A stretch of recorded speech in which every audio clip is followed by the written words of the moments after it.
we discussed before the children of Adam. We already discussed that. And I already knew about this being a thing because they had kind of leaked that information and put it in the books. And we had saw this like tokenized Gambit and Cyclops and stuff. And I already knew that was going to be a thing, okay? But there was a trailer that I didn't see that we're going to watch right quick. And I want to see what these fools got to say real quick. So y'all bear with me real quick. I'm going to try to correct this for you guys. Let's see how I can get this. Let's just take a look real quick. There's so many things I could tease about Children of the Atom, but I will say one thing, and that's new characters. X-Men is supposed to be something that is new characters. Here's Cyclops, but as like with a Karen cut. Here's Gambit, but a girl with afro puffs. New character. These guys are creatively bankrupt. Guys, they're creatively bankrupt. Creatively bankrupt. That is not a new character. This fool, this editor, this is what I be talking about. And I'm glad we're watching this trailer live because y'all get to see what my real thoughts are on this. This crackhead, no disrespect, Chris Robinson, but that's what I'm talking about. When I say like the insane people are in on it, this is a freaking editor.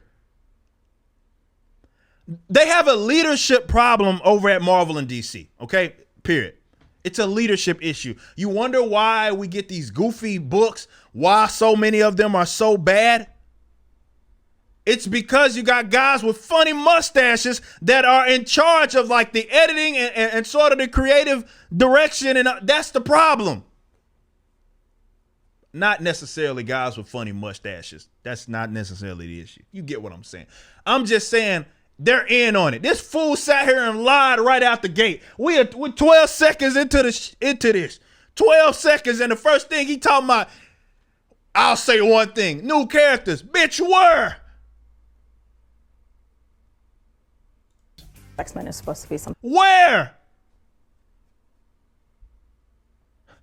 Female Karen Cut, Cyclops, and Black Gambit, Black female Gambit, where? That's not a new character. That's a reskin, you moron.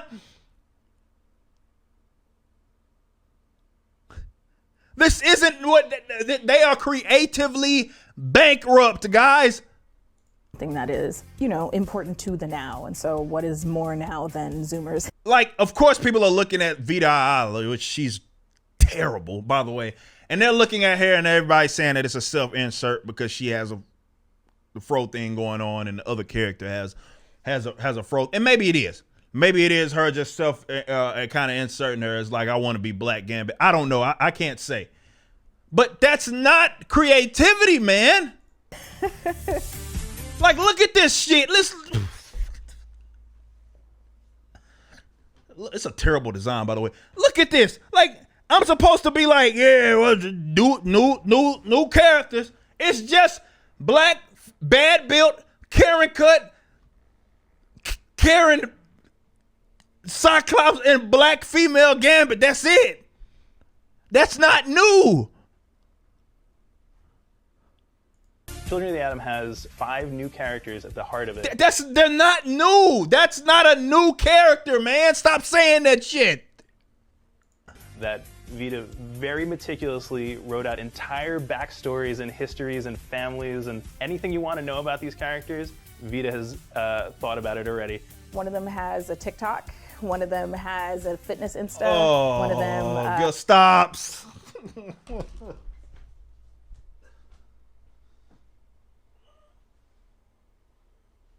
Oh my God, man.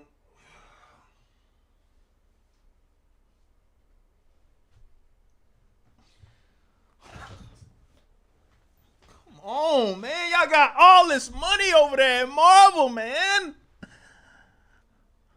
I got all of this money, and this is what y'all coming up with, TikTok and Instagram influencers. Oh my God, man, and reskins, man. They're not 5 new characters. They're race swapped versions, and they even acknowledge it. How can you say 5 new characters when you're showing the characters that they're based off right here, man?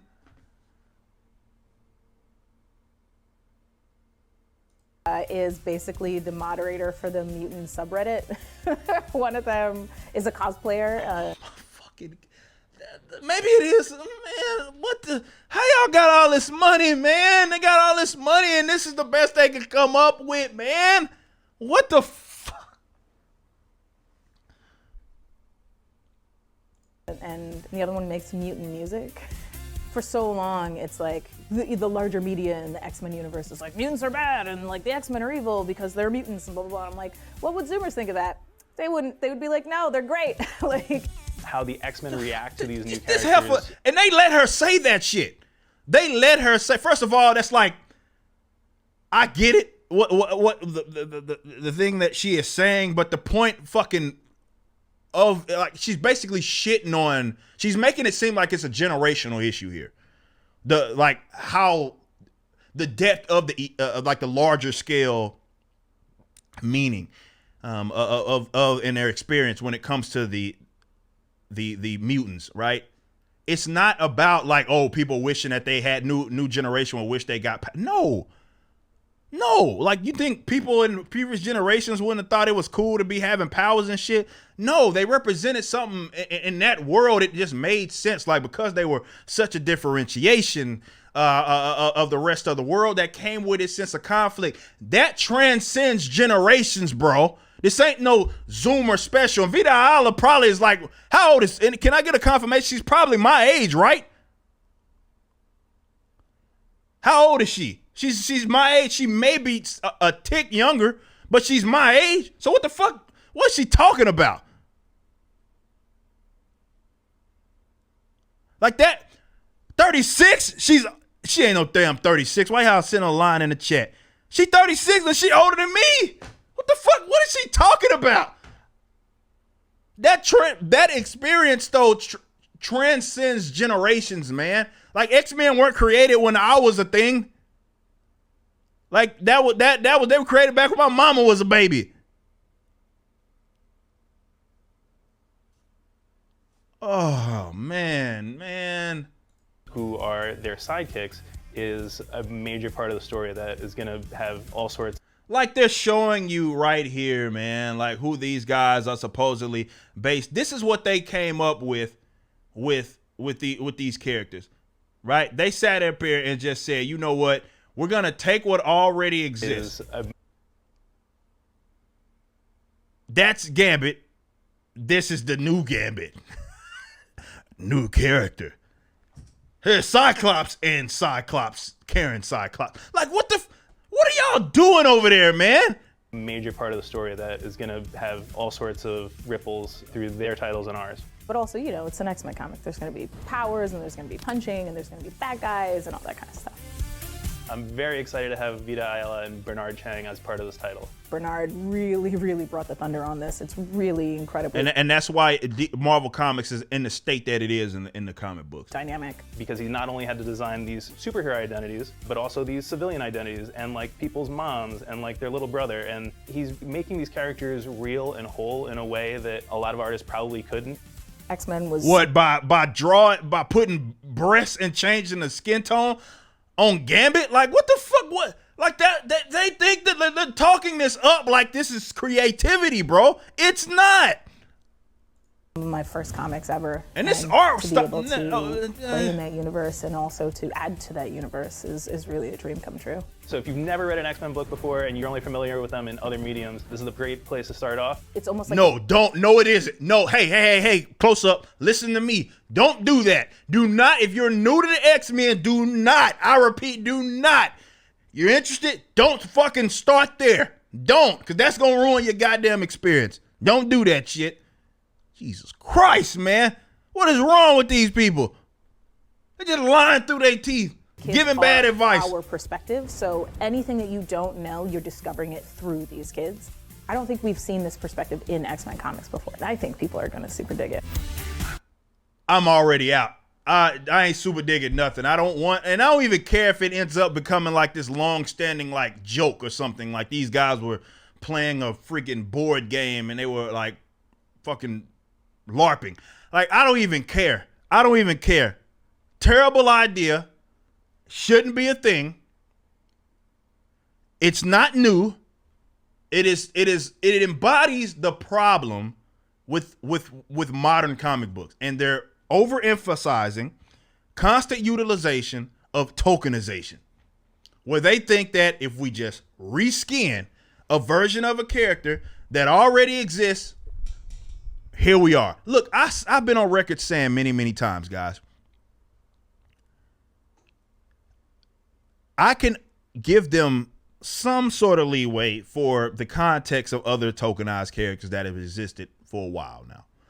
I've been on the record saying not all tokenized characters are equal. I've said She-Hulk is, for example, to me, the best handled tokenized character to ever exist in comic books. Supergirl may be a close second. Actually, no, it's not close. It's by far She-Hulk, right? But they don't have, that was back pre like internet age, right? Where I'll give them leeway, but as much money and attention and creativity, people have more resources than ever. Tokenization and reskins of classic characters should almost never happen. It is needless every time. There's too much creativity out there. We see it done right now with anime and manga. Like, I don't know how Japan, how in the hell they can just pump out new characters like it's nothing, man. Like it's nothing. I'm talking about these are properties that will get created like within the last decade, and they just become a hit, and they're brand new. I don't know how they can continue to do that. They continue to do that, and it's some American crackhead who thinks that, well, you guys wouldn't support it, and this is the only way we can get support is if we race change and sexuality swap and gender swap characters that already exist. Like, the Japanese do this shit like it's going out of style, bro.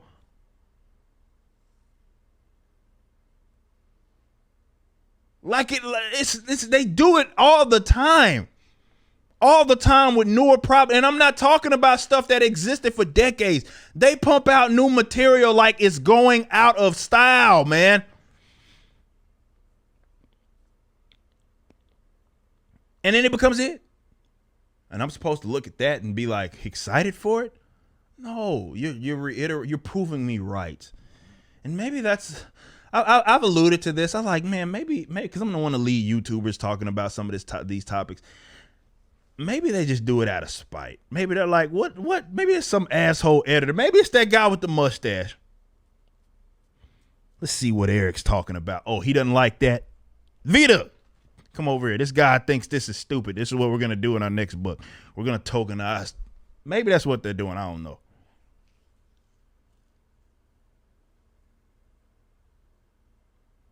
Creatively bankrupt, and I don't want to lose sight of this. These guys have absolutely no idea what they are doing. Period. You just watched a clip from my podcast, For Canon's Sake. Catch us live at 12 p.m. throughout the week over at youtube.com/YoungRipper59 and follow us over at odyssey.com/@YoungRipper59. If you want to watch the entire video cast after the show is over, just be sure to become a member on the YouTube channel. Of course, the full audio portion of the podcast is available for free on all major digital platforms, or just visit forcanonsake.com.